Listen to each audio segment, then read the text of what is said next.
How you doing, guys? Back again. On the most of November.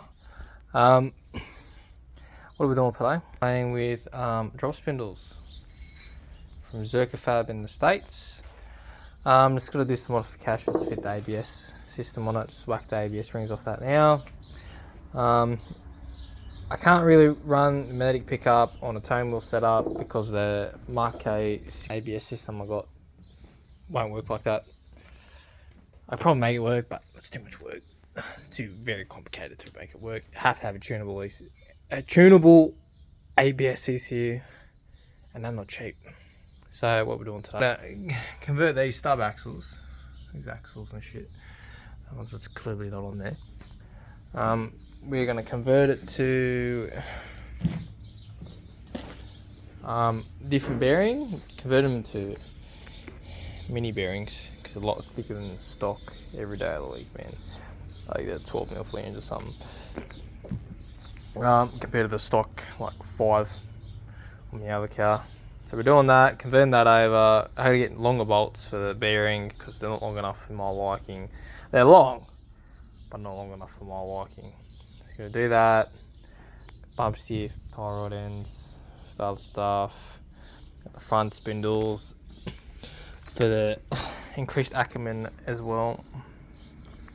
Get these on. Quite good welding, not gonna lie anyway. This goes this way. I've got to work out how to mount my ABS system to this, because the ABS should like run to here somewhere. Here, over here, onto the side, so I can mount it. I can mount something over here for the ABS, like it's laid out here, which should fit. In theory, I should be able to get it to work, but I just got to make sure the ABS actually going to fit. So we've got to do that. These axles I've got to try to make fit through this bearing currently.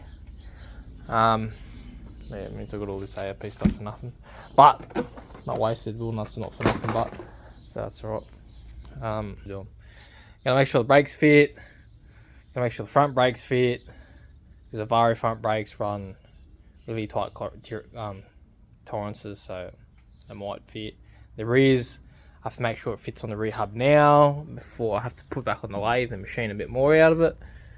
But yeah, that's where we're at. Fucking been waiting for these axles for stub axles for about 3 months, man. 4 months for these. So and they'll be holding up the whole time. So hopefully I should get a couple more videos out in between there and then. But yeah, now I can actually put it on the ground, get these on, put it on the ground, make it a roller, make some progress, order some more parts that I actually need. But yeah, fuck. I can change up control arms. I do have adjustable ones, but now I've got an adjustable pillow ball one, so what's the difference, I guess? On the stock ones, if I need to push them in more to run more camber, I can. Otherwise, fuck, change the whole subframe. But anyway, that's what we're up to, guys. We're on night shift currently, so I can't get too much done. The other drag car's not here, obviously, because it's at the fab shop. But we're going to get it sorted, alright? So, anyway, peace out. Like, comment, subscribe. See you in the next video. Get a bit more progress on these hubs. See you next time.